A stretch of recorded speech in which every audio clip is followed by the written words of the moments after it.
Good evening, television consumers. You will be very much interested in these latest products of the scientific mind. They will be placed on street corners, drugstores, hotel lobbies, etc. These are not telephone booths, television booths.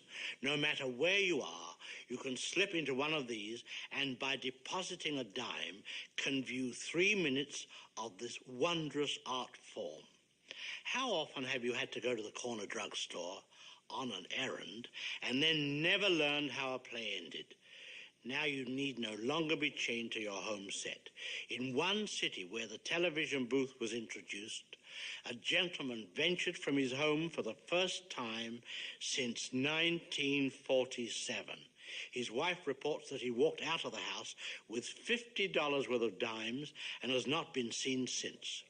Because so many people are used to seeing television from a horizontal position, either slumped down, feet on the coffee table, or while lying in bed, every other booth is constructed with a TV screen in the floor, so you can look at the picture through your feet.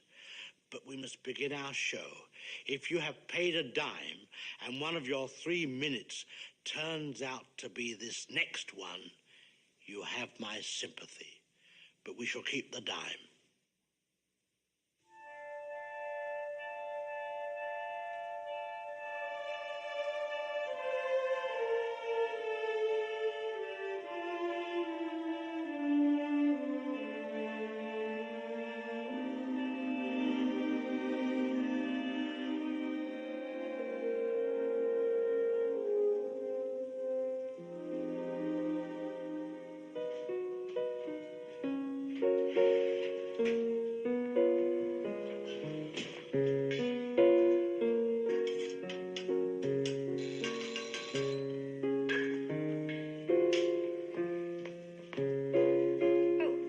Enough of that, dear?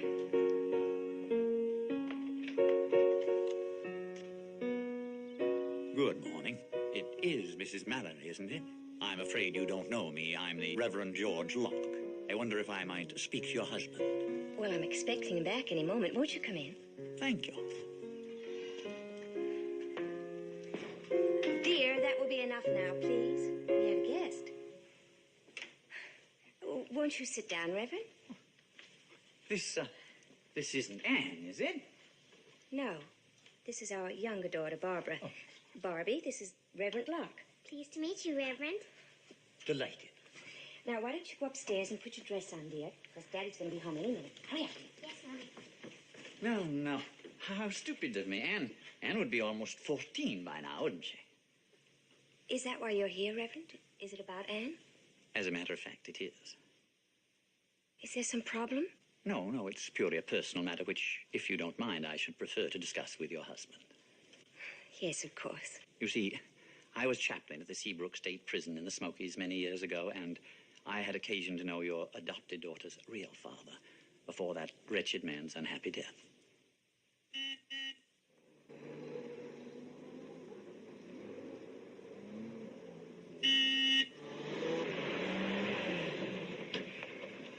Anne, you're late. You know the stores close early on Saturday, dear. I'm sorry. Your dress is on your bed. Oh, why can't I go like this? Anne. All right, Mother. Oh, don't shout. Your father has a visitor in his office. Who is it? No one you know. Go on, hurry up. Well, what? What, my office? Your visitor is a Reverend Locke. Reverend? What did I do now? Reverend Locke? Charming family, Ranger Mallory. Oh, thank you. Charming. I cannot tell you how pleased I am both to meet you and to find out that the daughter of that unfortunate man is in such loving hands. Oh, excuse me. She's upstairs right now, and she's going out in a few minutes. I think my wife explained. Oh, yes. And since the child remembers nothing of the past, I can see how important it is to both of you that she continue to believe your little fabrication, that she was adopted by you at the age of 3 after the peaceful and entirely normal demise of her mother and her father. I tell you, it's remarkable that a child of such a tragedy should be so happy and so normal. Why? Well, your wife did mention a few visits to a Dr. Holt. Well, that had to do with her schoolwork. Well, I guess my wife explained that, too. Yes, but a psychiatrist? Just because of some minor anxiety over a future scholarship? Or perhaps there was something more? Look, Reverend, this is a kind of a personal matter. Oh, is it my No. apologies. Anne is a perfectly normal child. She has a brilliant mind, very brilliant. She has a desire to excel in everything she does. But she blames herself that she's not 100% perfect in everything. Yes. She demands too much of herself, but Dr. Holt says that these are symptoms of things that are essentially good. Your vehemence in her defense is very touching, Mr. Mallory. Still, it must be a source of great worry to you. The thought that this child might turn out to be like her father. Oh, it's a stupid thing to say. Perhaps, but then, you see, I happen to know a good deal about psychiatry. It's very useful in my work. And I'm sure Dr. Holt must have warned you of the extreme danger to a child, especially such an emotional child, if she were to learn the truth about her real parents and how they died. Look, Reverend, I don't like your manner for a clergyman. You... Ah, but then you see, I am not really a clergyman. No, actually, I am a businessman. And I am here on a matter of business. What business? Blackmail. I don't know what stupid idea you've got in your head. I think the state police will know what to do with you. Please, don't make the mistake of thinking I am stupid, Mr. Mallory. Blackmail is my profession. You surely don't think I would have come here like this unless I'd taken some precautions first. I think perhaps I'd better introduce you to my associate before you do anything rash. Your associate? There is, as you know, a telephone booth in the picnic area at Lookout Point, which is visible from this window. I shall now dial that booth. When it rings, and my associate, Mr. Parker, will emerge from the booth, signal twice toward us, and then disappear into the forest.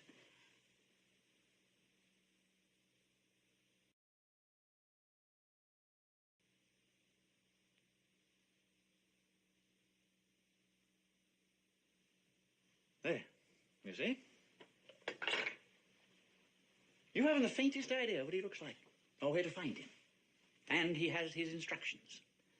Now, if anything should happen to me, then he will do very quietly and anonymously. He will do what I shall be forced to do unless you and I can come to an understanding. Now, shall we have our little chat?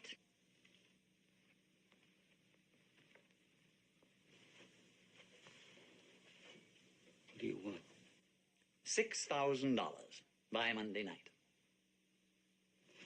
6,000. Oh, I realize you're a little shocked, but it's really not so terrible as all that. See, I happen to know that you have a savings account for the children. And any small difference in the amount can be made up with a bank loan, using this house as security. What can you do? You can either call the police, or you could kill me. But either way, you will utterly destroy your precious little Anne. Because there's always Mr. Parker. He's an unhappy young man. He's almost vicious.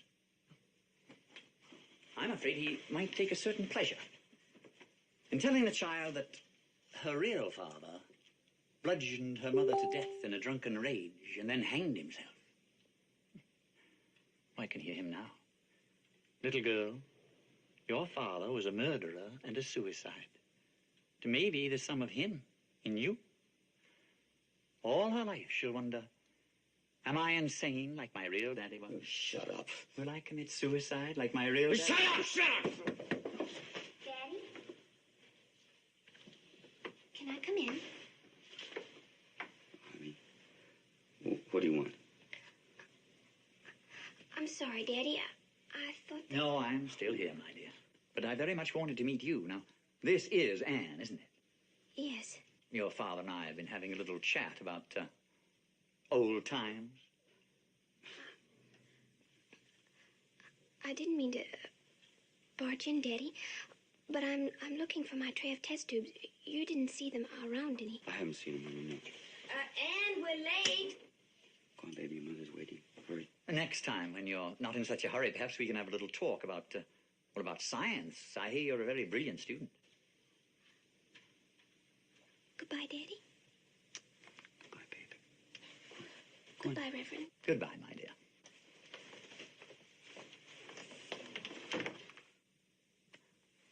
Charming. She adores you, and you quite obviously adore her. You'd move heaven and earth to save her from pain. Surely $6,000 is a very small amount to pay for her future happiness. Surely. But it wouldn't stop there, would it? You'd beat us again year after year. No, no, no. That kind of blackmailer invariably winds up in prison. It's against my principles, Mr. Mallory. Once I receive the money, Mr. Parker and I will move on to fresher fields out of your life forever. See? I take your word for that, huh? Unfortunately. Well, I'm not going to.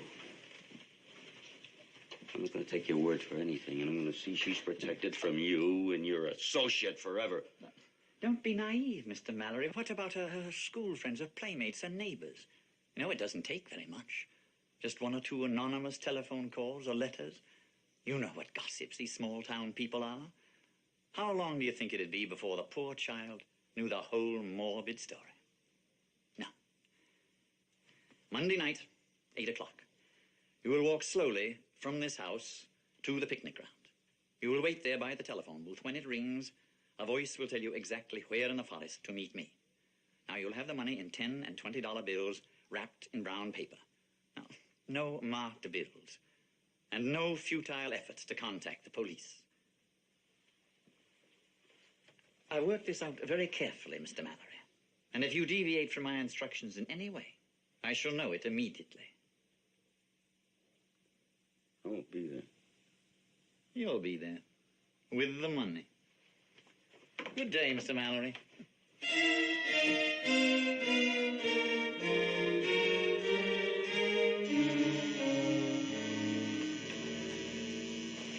Oh, dear. Darling. Oh, a great dinner we're going to have. Daddy let the chickens burn. Mother, if you'd let me fix a timer on the oven, it never would have happened. Miss Know-It-All. Where's my tray of test tubes, you little thief? Jim, you let the chickens burn. Happened? Did you fall asleep? No. Well, it went off. Did you even hear it? I'm sorry, darling. Guess this just isn't my day. Lynn, listen. Oh, well, I'll take some steaks out of the freezer. That'll solve it. But Hey, is something wrong? You tell me where they are. Mommy, she twisted my arm. She hid my test tubes. Anne, I told you not to touch her. If you think she's done something wrong to you, you're supposed to come to me or your father. You understand? Yes, Mother. Barbie, did you take her test tubes? She can't take a joke. What did you do with them, Barbie? They're in the freezer. The freezer? Oh, it's ruined now. The whole experiment is ruined. You dumb little... Anne, don't talk to your sister like that. Now, I want you to apologize to her. Right now. I'm sorry. My arm still hurts. will you stop it, all of you? Please, just stop it. Now, you see, you've upset your father with your fighting. Now, I want you to apologize to each other.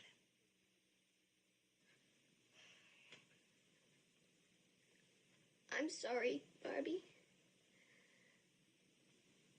I'm sorry, Mother. I'm sorry, Daddy. I'm sorry. I'm sorry. I'm sorry. I'm sorry. And baby. Barbie, go put some baked potatoes in the oven for Mommy, please. Yes, Mommy. Go to her, Jim. You're the only one she'll talk to when she gets like this. Linda, Yes? I have to talk to you when we can. I'll tell you when dinner's ready.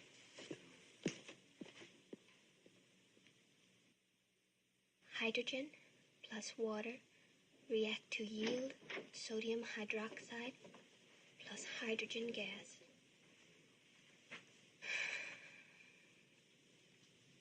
I looked at it for the first time just now, and I already know it.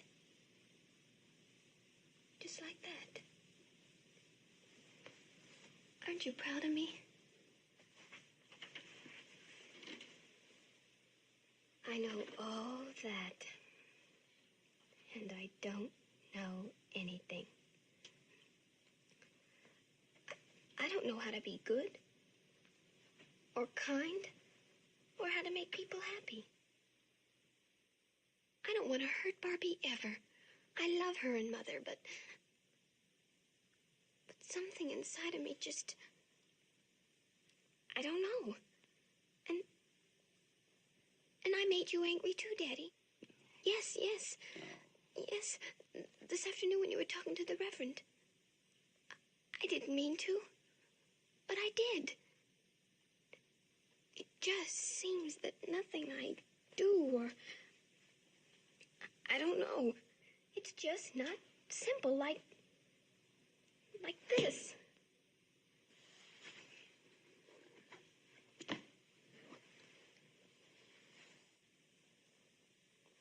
I love you, Daddy. I love you too. Right now, I'm starving to death too. Let's go help your mother, huh? Come on. Yeah.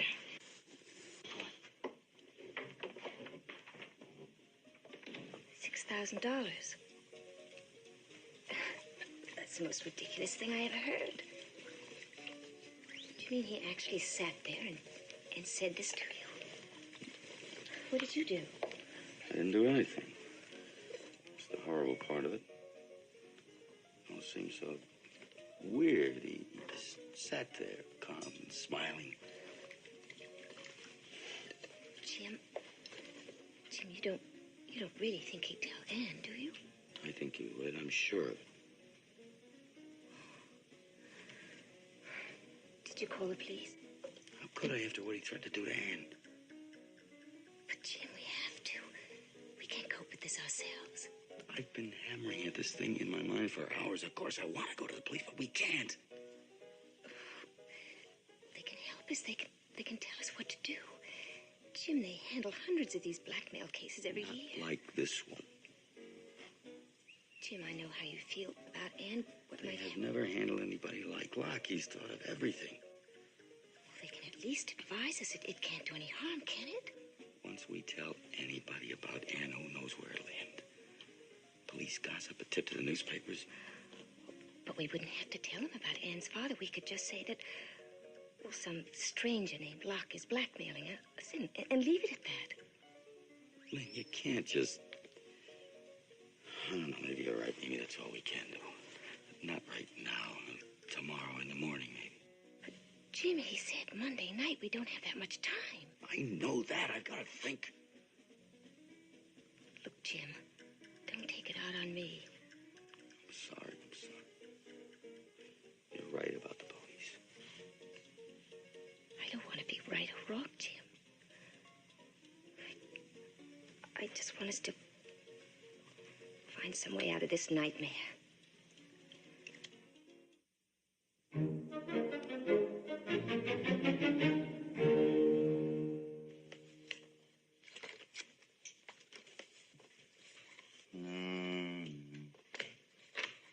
Well, that's as close as I can come to Locke's appearance, but he's got a long, thin face. Well, I'm sorry to bore you with all this identification routine, Jim. At least you know our man has no previous arrests for blackmail in this area. You have no idea what his accomplice Parker looks like.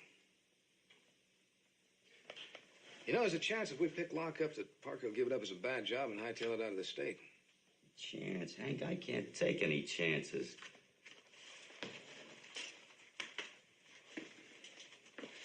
Well, then we'll have to pick them both up together. But he's kind of tough. This guy's smart. He's clever. Jim, money's involved. They'll have a rendezvous set up somewhere for tomorrow night or soon afterwards. Now, if you're willing to keep that appointment, give him a packet of counterfeit bills. I'm sure that we can zero in on Locke. Follow him until he joins Parker and pick them both up together.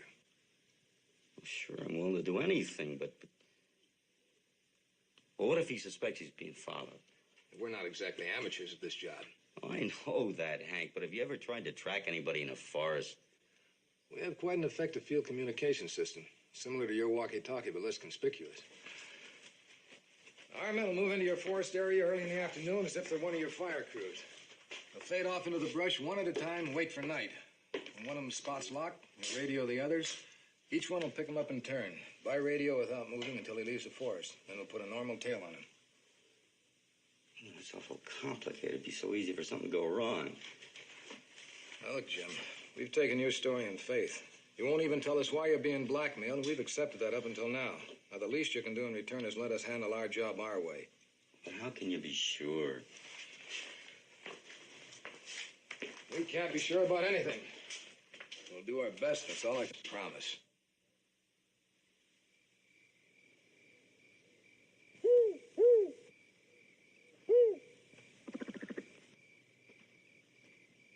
Keep looking back toward the phone booth. Are you sure you didn't make a mistake in the time? 8 o'clock sharp, Hank. I couldn't forget that. It's 8:25 now. Any other outdoor phone booth in this area? No, a mile and a half from here, Lone Creek camping area. This is the one he meant. You're sure? Yeah, I'm sure. Look, how about your men? Maybe he could have spotted one of them. Take it easy, Jim. Give him a few more minutes.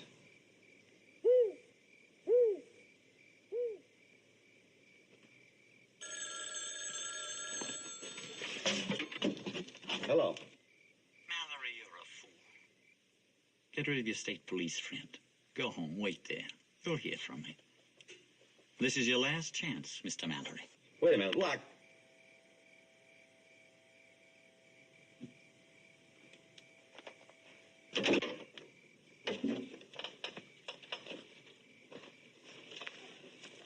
Was it him? He hung up.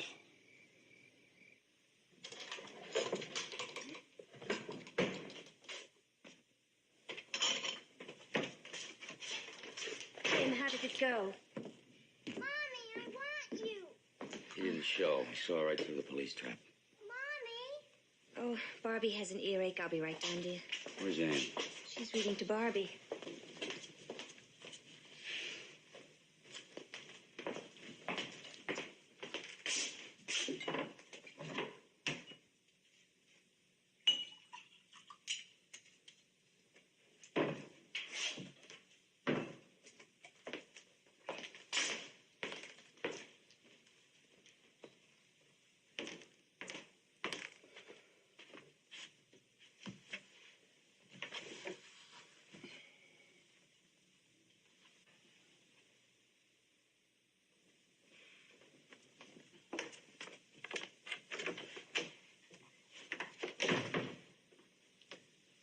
I'm gonna pay him off. Police can't protect us. Jim, the $6,000 won't be the end of it. There isn't any other way. Without even consulting me. I'm consulting you now. Oh, I'm so confused. You make me feel so guilty. I'm sorry. Oh, if there was just some other way. Jim, why don't we tell her ourselves? No. Then it wouldn't matter what Locke did. And we destroy her. Can't you see that? Look, Jim, I love Anne too, but we'll destroy us as a family if we pay that terrible man. Jim, why don't we try the police just once more and tell them about Anne's father? It will at least give them a lead on Parker and Locke. We've been all through that. We can protect her. How? Lock her in her room? She has to live, doesn't she? Go to school, see the other kids. You know how cruel children can be. I know, Jim. Remember what Dr. Holt said? This is a particularly vulnerable time for her. Now, maybe if she was a little bit older, we could risk it, but not now. Stop hammering at me. Well, can't you understand what a thing like this would do to her? Why do you always put her first?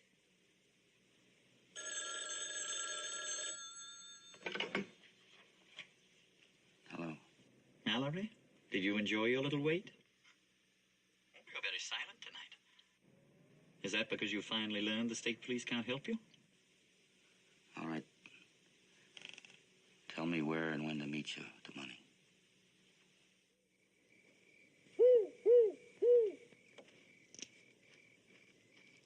You're late.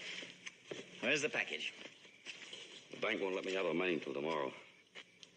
You're lying. I'm not lying. They just don't hand you $6,000. I've got to have more time.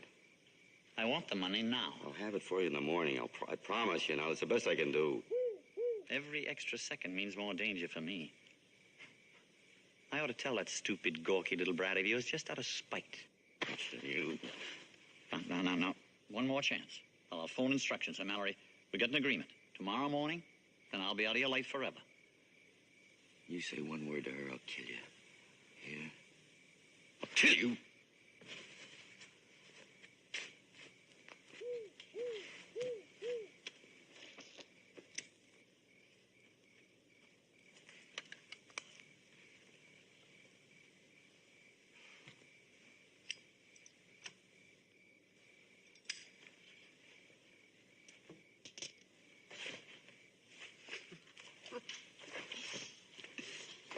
Where you jump, boy, you think somebody's fixing to kill you.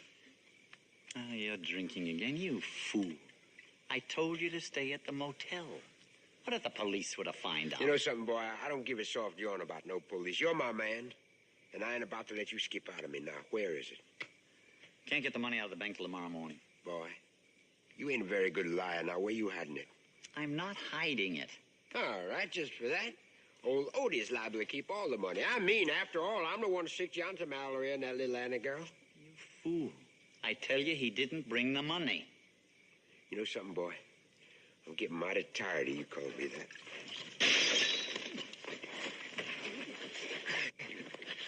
Where is it, boy? Huh? Boy, where is it? I'm waiting, boy. I'm waiting. Huh? Boy, where is it? Hey, boy. Wake up, boy.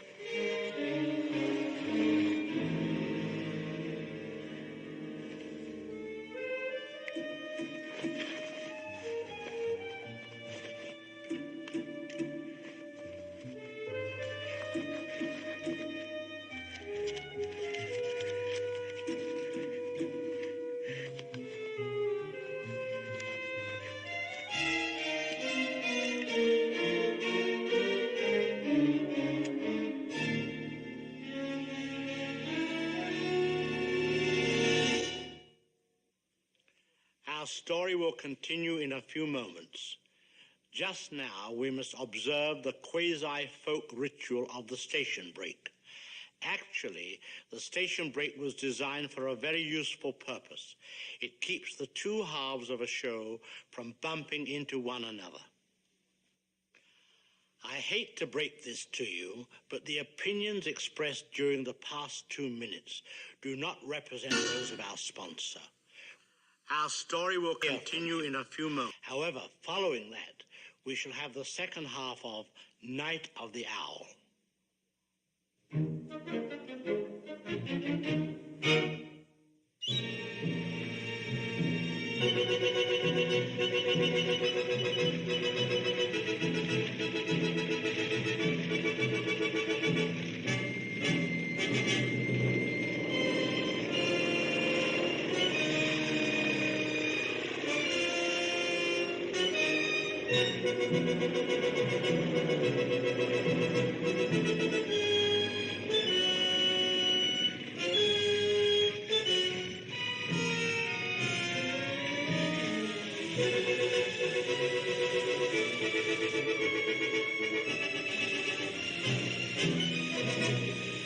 Won't need the smoke, jumpers. You better leave Timmons up there.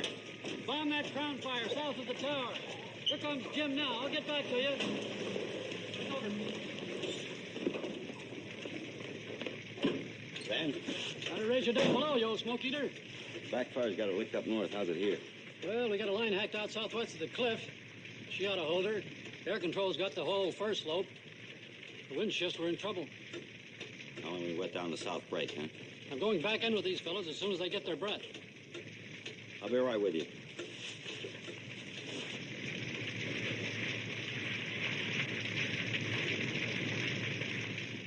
Well, this is where she started. There's the poor devil that started her. Burned himself up, most likely. Lord preserve us from careless people. Yeah.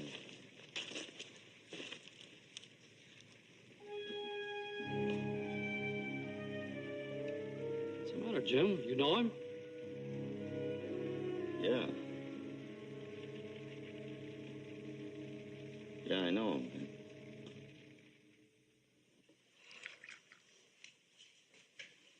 You must be dog tired, living with no sleep all night. Then I guess you fellas are used to it, this fire weather. Yeah. Have a tough time getting this one under control? No, not much. There's Bill.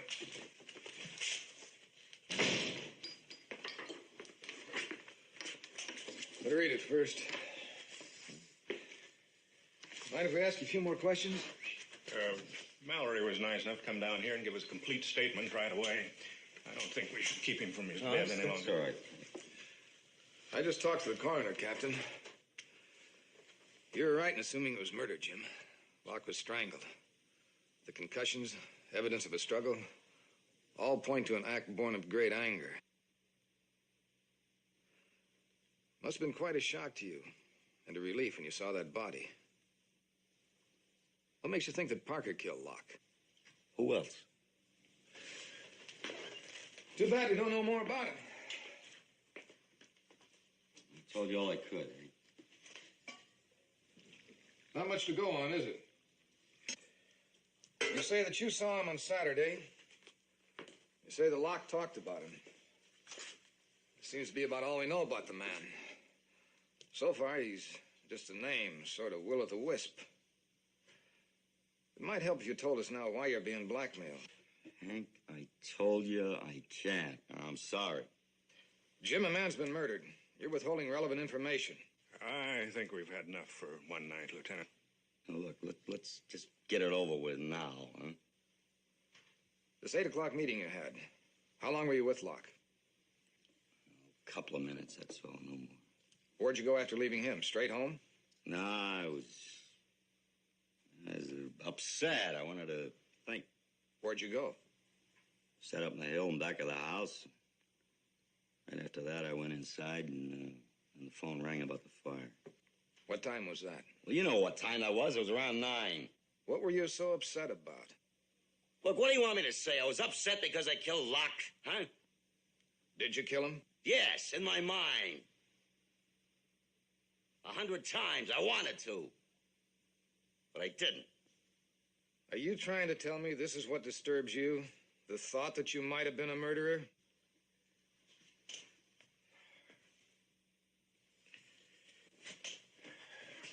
That's all, Mallory. Sorry we cried your patience. You've been very cooperative. Still, after we've done a little looking around, we may want to talk to you again. Sinus.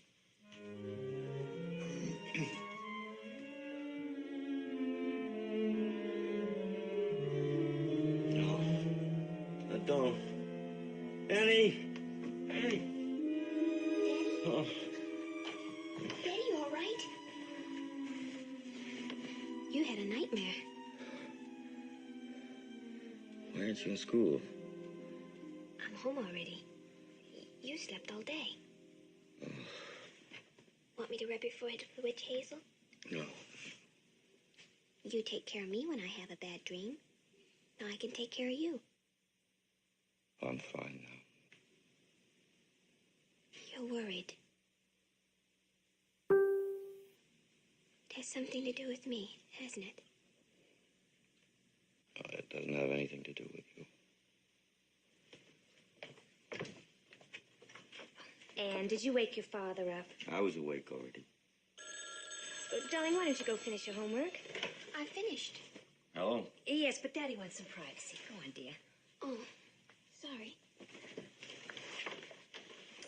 Who? It's O.D. Parker, boy, that's who. Now listen, boy, and listen good. I need 1,000 quick. That's all it's going to cost you now. 1,000 green ones, and I'm going to keep my big mouth shut, yeah? What do you want me to do? Put the money in an envelope. As soon as it gets dark, bring it around to the picnic ground. Big old trash can chained to a tree. You stash the cash under the trash, huh? And then get. All right. And no hijinks, boy. I'm picking it up in my own sweet time. If I smell a cop, that's it. I mean, your little Annie girl's gonna wish she'd never been born. Yeah? Yes. Parker? He's cut the price to 1,000. He wants it tonight. Oh, well, all we'll have to do is tell the police, and they'll set a trap for him. He's not that much of a fool. There's no telling when he can pick up the money. It might be days. Well, they can wait him out. They don't even think there is a Parker. I've got to prove them wrong. They'll go right on thinking I killed Locke. I'll have to do it myself. I'll go it alone. I'll wait him out and bring him in. But, Jim, you can't. He's desperate. He's killed a man already. Oh, Jim, there must be some other way. There isn't any other way, Linda.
Move. Mallory? Drop that. Come on, drop it. I'm pointing a 38 right at you. Now climb down here. Come on.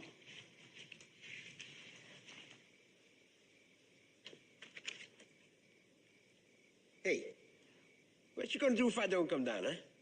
You gonna shoot me out of this tree? Might just call that murder, boy. Hey, I know. You're gonna come up here after me, huh? Yeah, just me and you, all by our own selves in this big, bad forest. You better get along home, Ranger boy, before it's too late. All right, down. Make me, Ranger boy. Just try and make me. Gonna be a long wait. Hey, how long you figure that flashlight's gonna hold out, huh? Daddy? Stay back there, honey. Stay there. Don't move. Daddy, I tried to follow you, but I got lost. Don't move, you. Honey, you run home. Tell your mother to call the state police. Have her say I'm up here with Parker. You understand? Yes, Daddy? Honey girl, you make one little move, I'm gonna kill your daddy. Don't believe him, honey. I'm pointing a gun right at him. Now run. She don't want to see her little old daddy laying dead on the ground, do you, Annie girl? Shut up. Go on, Annie. Don't you see she can't move, boss? She's too scared of what her old cousin Odie might do. That's right. I'm your second cousin, twice removed, Annie girl. Daddy, what's he... Honey, will you get out of here, please? Yeah. I was just a little old teenager in the smokies when that terrible thing happened to your real pa and mom. Shut up, you. I'll kill you. You ain't gonna kill me in front of her, boy. I mean, that poor old gal's got enough to live down. Daddy, what's he talking about? Annie, I told you to get out of here. Now go on. Daddy? Your real papa killed your real mama. He killed her dead with a kindling axe. Then he hung himself in prison. Daddy! Honey, Annie!